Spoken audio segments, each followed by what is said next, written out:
명절이 지나가고 이제 마지막 날이 되었습니다. 어떻게 명절 잘 보내셨나요?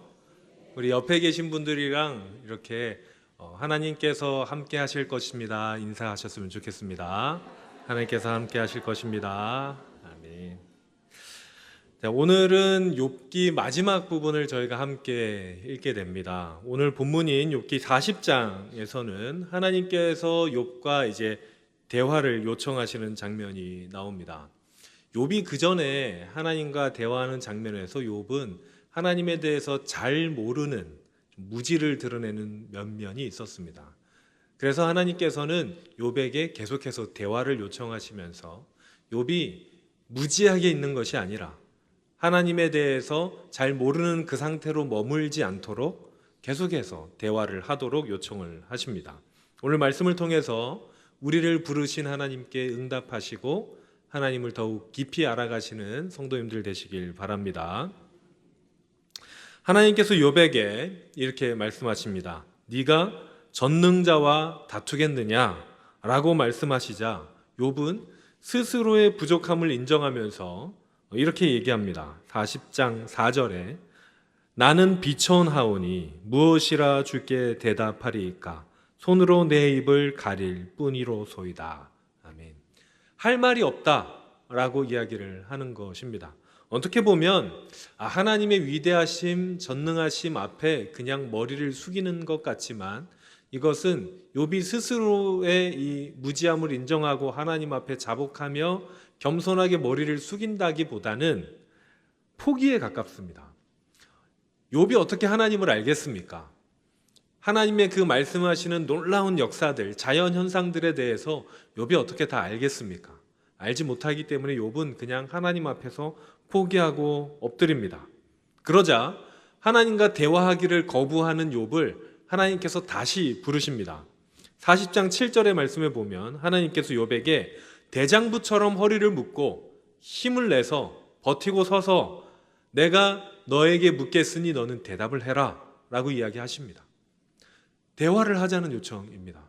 그냥 포기하고 아무것도 하지 않고 그저 엎드려서 가만히 있는 것보다 하나님은 우리와 대화하고 싶어 하십니다. 하나님께서는 우리를 창조하실 때 하나님과 관계를 맺기 위해서 창조하셨습니다. 그냥 로봇이나 말 잘 듣는 인형이 필요해서 우리를 창조하신 것이 아니라 하나님과 정말로 대화하고 사랑의 관계를 나눌 한 존재가 필요해서 인간을 창조하셨습니다. 그래서 하나님께서는 그냥 인간이 그저 포기하고 낙담하고 하나님과 대화하기 거부하고 그냥 하나님 알아서 하세요. 나는 그냥 그렇게 따라 살게요 라고 하는 것보다는 서로 대화하는 것을 좋아하십니다. 그래서 우리는 하나님 앞을 피하거나 대화하는 것을 포기해서는 안 됩니다. 하나님이 그것을 원하시기 때문입니다. 하나님께서는 언제나 우리에게 다가오시고 우리에게 찾아오시는 분이십니다. 욥에게 하나님께서 말씀하셨듯이 욥이 포기해도 다시 일으켜 세워서 대화를 요청하신 것처럼 하나님께서는 오늘도 우리와 대화하시고 교제하시기 위해서 찾아오시는 분이십니다. 그리고 욥을 부르신 것처럼 우리를 지금도 부르시는 분이십니다. 오늘 그 말씀을 통해서 하나님의 음성을 듣고 하나님과 교제하며 대화하는 그 기도의 시간을 가지시는 성도님들 되시길 바랍니다. 그리고 특별히 그 시간이 어렵고 힘든 시간이 아니라 참으로 기쁘고 놀랍고 참 우리에게 깨달음을 주고 하나님과의 관계를 더욱 깊이 하는 귀한 시간이라는 것을 깨닫는 시간 되시길 바랍니다. 그 이후에 하나님께서 이 두 생물의 이야기를 합니다. 첫 번째 나오는 생물이 베헤못이라는 생물인데 40장 후반절에 보면은 이 베헤못이라는 생물에 대한 표현이 등장합니다. 이 생물이 보면 하나님께서 창조한 생명 중에 가장 힘이 세고 두려운 짐승 중에 하나입니다. 베헤못에 대해서 설명이 나와 있는데 이게 현재 우리가 어떤 동물이라고 확정할 수는 없지만 아마도 하마일 거다, 코끼리일 거다, 혹은 우리가 알지 못하는 어떤 생물일 거다라는 이야기가 있습니다. 하마라는 의견이 좀 많은데 왜냐면요 그 당시에 고대 근동 혹은 이집트 같은 데서는 하마가 굉장히 사나운 짐승에 속했습니다. 저희는 사실 직접 보진 못하고 동물원에 가서나 보니까 하마가 귀엽잖아요. 이렇게 그렇게 되는데 실제로 보면 하마는 굉장히 좀 무서운 생물이라고 합니다. 덩치도 크고 공격성도 굉장히 있는. 그래서 이집트의 벽화 같은 데를 보면 파라오가 하마를 사냥하는 장면이 나오는데, 왜냐하면 이집트에서는 하마를 사냥하는 것이 굉장히 큰, 어쩌면 뭐 사자를 사냥하는 것 비슷하게 큰 업적 중에 하나였다고 합니다. 그만큼 하나님이 창조한 생물 중에 가장 위대한 생물, 저희는 하마인지는 정확히 모르지만 베헤못에 대해서 하나님께서 이야기하시면서 뭐라고 얘기하고 싶으신 거냐면, 이것도 굉장히 너에게는 너무 걷잡을 수 없이, 너희가 어떻게 감당할 수 없이 위대한 생물 중에 하나지만, 위험한 생물 중에 하나지만 내가 만든 거다.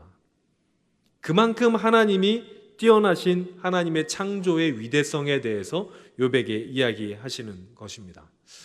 그러면 요즘 우리에게 하나님의 위대함을 볼 수 있는 것은 무엇일까요? 저는 요즘에 우주의 위대함에 대해서 유튜브도 많이 보고 책도 좀 보고 하는데, 우주라는 천체가 그냥 우리가 알던 해, 달, 별을 넘어서 굉장히 위대한 하나님의 창조물이구나라는 것을 깨닫게 됩니다. 특별히 그 사이에 조금이라도 틀리게 되면 우주가 존재할 수 없는 여러 가지 법칙들을 통해서 기계처럼 정교하게, 아무도 그렇게, 하나님이 아니면 누구도 그렇게 만들 수 없을 법한 그런 우주의 위대함을 보고 나면 하나님께서 위대하시구나를 깨닫게 됩니다. 또 어떤 분들은 이 거시 세계가 이렇게 우주처럼 큰 거라면 미시 세계라고 하는데, 아주 미생물들의 세계 있지 않습니까? 미생물들과 그 속으로 더 들어가는 그 아주 작은 세계 속에서도 조금이라도 틀림이 있으면 우리는 살 수 없고 이 세상은 존재할 수 없고 모든 생물이 살아갈 수 없지만, 하나님께서 그렇게 정교하게 만드셔서 우리 눈에 보이지 않는 그 부분까지도 하나님의 위대하심을 우리가 이제는 발견할 수 있습니다. 이전에 과학이 발전하기 전에는 오히려 발견하지 못했던 것들을 이제 우리는 발견하게 됩니다. 이것들을 통해서 우리가 알게 되는 것이 무엇입니까? 여전히 하나님은 위대하시다입니다. 우리 하나님 위대하시고 창조주 하나님께서 이처럼 위대하신 하나님께서 오늘 우리와 만나기를 원하신다. 이것은 참으로 기쁜 소식이 아닐 수 없습니다. 사랑하는 여러분, 오늘 기도를 통해서, 말씀을 통해서 위대하신 하나님과 서로 이야기 나누는 놀라운 은혜를 체험하시길 바랍니다. 두 번째 생물은 리워야단이라는 생물입니다. 리워야단이라고 하면 또 요것도 아마 악어일 거다, 혹은 고래일 거다, 큰 바다 뱀일 거다라는 여러 가지 이야기가 있지만, 사실 여기에 대해서는 아직도 의견이 분분한 상황입니다. 하지만 리워야단을 통해서 하나님께서 우리에게 말씀하시고자 하는 것도 사실 분명합니다. 41장 25절에 보면 리워야단이 일어나면 용사라도, 여러분 용사가 누굽니까? 용감한 사람이고 사람 중에서는 영웅 같은 사람입니다. 아무리 위대한 사람도 리워야단 앞에서는 달아나게 될 거다라고 이야기하시는데, 리워야단에 대해서 우리가 이제 앞으로 성경을 읽겠지만 굉장히 위험하고 엄청난 생물이라는 것을 우리가 알지만, 그래서 인간의 용사라도 달아날 수밖에 없지만 41장 10절에 보면 이렇게 대단한 리워야단에 대해서 하나님께서 말씀하신 이유를 보여줍니다. 무엇이냐면 아무도 그것을 격동시킬 만큼 담대하지 못하거든. 리워야단을 아무도 격동시키지 못한다는 거죠. 누가 내게 감히 대항할 수 있겠느냐라는 겁니다. 리워야단에게도 대항하지 못하는 너희들이 감히 내게 대항할 수 있겠느냐? 하나님과 인간이 얼마나 차이가 큰지, 하나님에 비해서 인간이 얼마나 연약한 존재인지를 하나님께서 보여주시기 위해 베헤못이란 생물, 리워야단이란 생물을 우리에게 이야기를 하신 것입니다. 사랑하는 여러분, 하나님의 말씀은 참으로 따뜻하고 사랑스러운 말씀인가 동시에 예리한 칼 같아서 우리의 심령을 뚫고 들어와서 우리가 실상은 참 연약한 인간이라는 것을, 부족한 인간이라는 것을 보여주고 있습니다. 말씀 앞에 서면 사람이 참으로 힘없고 연약한 존재이며 하나님 앞에 정말로 보잘것없는 존재라는 것이 드러납니다. 그리고 스스로의 연약함을 마주하는 것은 참 어려운 일입니다. 그렇지 않습니까? 우리가 죄인이라는 것을, 내가 부족한 존재라는 것을, 연약한 존재라는 것을 직면해서 보는 것은 쉬운 일이 아닙니다. 그런데 하나님께서는 말씀을 통해서 우리에게 그렇게 하십니다. 왜냐하면 우리가 연약하다는 것을 마주한 후에야 우리는 우리의 구원자가 되시는 하나님을 만날 수 있기 때문입니다. 우리가 연약하고 죄인이라는 것을 깨달은 후에야 우리의 구원자이신 하나님을 우리가 찾기 때문입니다. 그래서 하나님은 먼저 우리의 연약함을 드러내십니다. 우리가 말씀을 읽을 때, 진지하게 말씀을 읽을 때마다 우리는 아픔을 경험할 수도 있습니다. 우리가 파헤쳐지는 그런 순간을 경험할 수도 있습니다. 하지만 그것이 결국은 우리를 구원하시고 밝은 길로 인도하시는 하나님의 복음이라는 것을 깨달아 아시길 바랍니다. 리오야단과 같이 대단한 생물, 그 생물을 창조하신 하나님이 사실은 우리의 주님이시다. 나와 절대 비교할 수도 없는 그 주님이 사실 나를 구원하시길 원하신다 라는 것을 우리에게 알려주시기 위한 과정 가운데 하나입니다. 그러니 사랑하는 여러분, 말씀 앞에 연약한 자신을 마주하시길 바랍니다. 하나님과 대면하는 일, 하나님과 대화하는 일은 그래서 욥에게도 굉장히 어려운 일이었을 겁니다. 욥은 자신의 잘못을 마주해야 됐고요. 그렇지 않습니까? 욥이 새 친구와 대화하면서 얼마나 틀린 말도 많이 했습니까? 하나님이 딱 나타나니까 욥이 그게 얼마나 부끄럽고 힘들었겠습니까? 압도적인 하나님, 나를 압도하시는 그 하나님 앞에 서 있는 것조차 욥은 어려웠을 것입니다. 하지만 욥이 잘한 것이 하나 있는데 그곳에서 피하지 않은 것입니다. 욥이 도망가지 않은 것입니다. 귀를 막지 않았고 눈을 막지 않았고 하나님 앞에 서 있었던 것, 그것이 오늘 본문에서 욥이 잘한 것입니다. 대부분의 사람들은 어려운 자리를 피하려고 합니다. 그렇지 않습니까? 굳이 어려운 길을 지나가려고 하지 않습니다. 어둡고 죄악 많은 내 모습을 직면하고 싶어 하지 않습니다. 하나님 앞에 선다는 것은 죄 많은 우리에게는 너무 어려운 일일 수 있습니다. 우리의 적나라한 모습을 하나님 앞에 드러내 보인다는 것은 쉬운 일이 아닐 수 있습니다. 그래서 피하고 싶은 일일 수도 있습니다. 하지만 그 과정을 지나가야 하나님을 만나게 됩니다. 그 과정이 지나가야 구원이 보입니다. 오늘 말씀을 통해서 하나님 앞에 서는 용기를 깨달으시길 바랍니다. 하나님을 대면하는 여러분들이 되시길 바랍니다. 우리는 능력도 없고 힘도 없고 죄악된 부족한 존재들이지만 그 과정을 지나서 하나님 앞에 설 때는 하나님께서 새로이 우리를 하나님의 사람으로 빚어가시리라 믿습니다. 이어지는 마지막 장인, 욥기의 마지막 장인 42장은 욥이 하나님께 회개하는 장면, 그리고 하나님께서 욥을 회복하시는 장면이 기록이 되어 있습니다. 하나님의 말씀이 끝나고요, 욥이 하나님께 이렇게 대답합니다. 내가 주께 대하여 귀로 듣기만 하였사오나 이제는 눈으로 주를 배움나이다. 그러니까 이제 간접 경험을 했었지만 직접 하나님과 대면해서 하나님을 발견합니다. 그러므로 내가 스스로 거두어드리고 티끌과 재 가운데에서 회개하나이다. 아멘. 이렇게 욥이 이야기합니다. 욥이 이제 정말로 하나님 앞에 회개합니다. 이전에 하나님과의 관계를 포기하고 그냥 난 잘 모르겠습니다, 그냥 난 내 입을 닫겠습니다 라고만 하는 것이 아니라 하나님 앞에 정말로 회개하고 겸손하게 엎드리는 욥의 모습을 보게 됩니다. 이것이 자신의 적나라한 장면을 앞에 두고 하나님과 관계한 사람들의 모습입니다. 하나님을 직접 경험한 사람들, 귀로 들은 것이 아니라 하나님을 대면해서 경험한 사람들의 특징은 하나님과 이제 진짜 깊은 교제로 나아가기 시작합니다. 전능하신 하나님에 비해서 연약한 우리를 발견하게 되고요. 그리고 그로 인해서 이제 나의 부족함을 깨닫고 하나님과 관계를 시작하는 욥의 모습을 볼 수 있습니다. 진짜로 회개하는 욥에게 하나님은 욥을 용서하시고 욥과의 관계를 회복시키기 시작하십니다. 욥이 그러면 회개한 것은 어떤 회개였을까요? 아마도 자신의 교만한 마음에 대한 회개였을 것입니다. 욥이 이전에 욥기를 통해서 계속해서 했던 말은 자신은 의롭다였습니다. 나의 의는 완전하다. 나는 잘못한 것이 없다라고 욥은 계속 얘기했었습니다. 그 교만에 대해서 욥은 이제 회개합니다.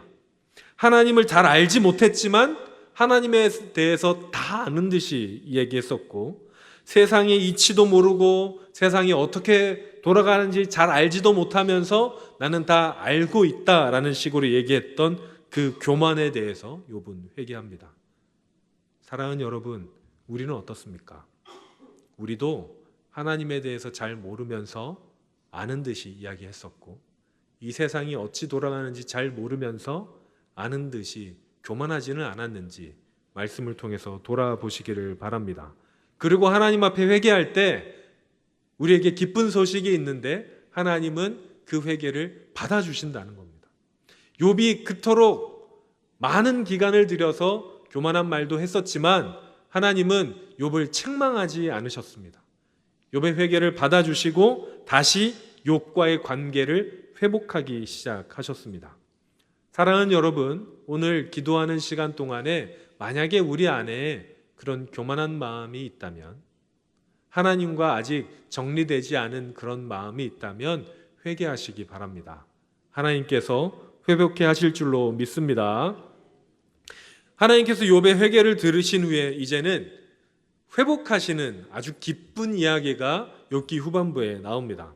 첫 번째로 회복하신 것은 무엇이냐면 관계를 먼저 회복하셨습니다. 욥이 회복되어야 될 게 굉장히 많지 않습니까? 우리 욥기 초반에 보면 욥의 재산도 다 사라지고 가족도 다 없어지고 욥의 몸에도 병이 들고 참 어려운 이제 회복돼야 될 것들이 많은데 그 중에서도 하나님께서 첫 번째로 회복한 것이 무엇이냐면 욥과 새 친구들의 관계입니다. 하나님은 새 친구들을 향해서 욥에게 사과하고 자신의 잘못을 회개하면 욥의 말에 따라서 하나님께서 그들을 용서하시겠다 이야기하십니다. 이게 뭐냐면 관계를 회복해 하신 겁니다.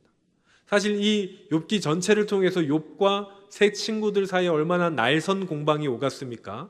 그러면서 깨어졌던 관계를 하나님께서는 회복해 하십니다. 그리고 나서 관계를 회복하신 하나님께서 그 이후에 욥의 모든 것들을 회복하기 시작하십니다. 우리가 여기에서 볼 수 있는 것은 하나님께서 관계의 하나님이시라는 것입니다.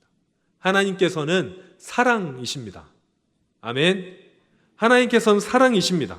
사랑은 관계고요. 그래서 하나님은 막힌 담을 허무시기를 바랍니다. 관계를 회복하기를 바라십니다. 사랑하는 성도님들, 오늘 말씀을 통해서 우리에게 하나님은 회복하기를 원하시는 관계가 있을 겁니다. 친구와의 관계든, 가족과의 관계든, 배우자와의 관계든, 부모님, 자녀, 직장 동료나 아니면 교회 우리 교우들과 어떤 누구와의 관계든 하나님께서는 그 관계를 회복해 하고 싶어 하십니다. 왜냐하면 하나님께서 사랑의 하나님이시기 때문입니다. 사랑하는 성도님들, 오늘 말씀을 통해서 그리고 오늘 기도하는 시간을 통해서 관계가 회복되는 역사가 일어나기를 바랍니다. 사랑이신 하나님께서 우리와 함께 하신다면 그 모든 관계를 회복해 하실 줄로 믿습니다. 이 욥기가 그 회복의 이야기일 겁니다. 여러 가지 메시지가 있겠지만 제가 믿기로 이 욥기에는 이런 회복의 이야기가 담겨 있습니다. 깨어진 관계도 회복하고 하나님과의 관계도 회복하면서 그렇게 회복해야 하는 이야기 가운데 우리 성도님들의 삶에도 회복의 은혜가 함께 하시기를 바랍니다. 이제 우리 욥기 이야기 읽도록 하겠습니다.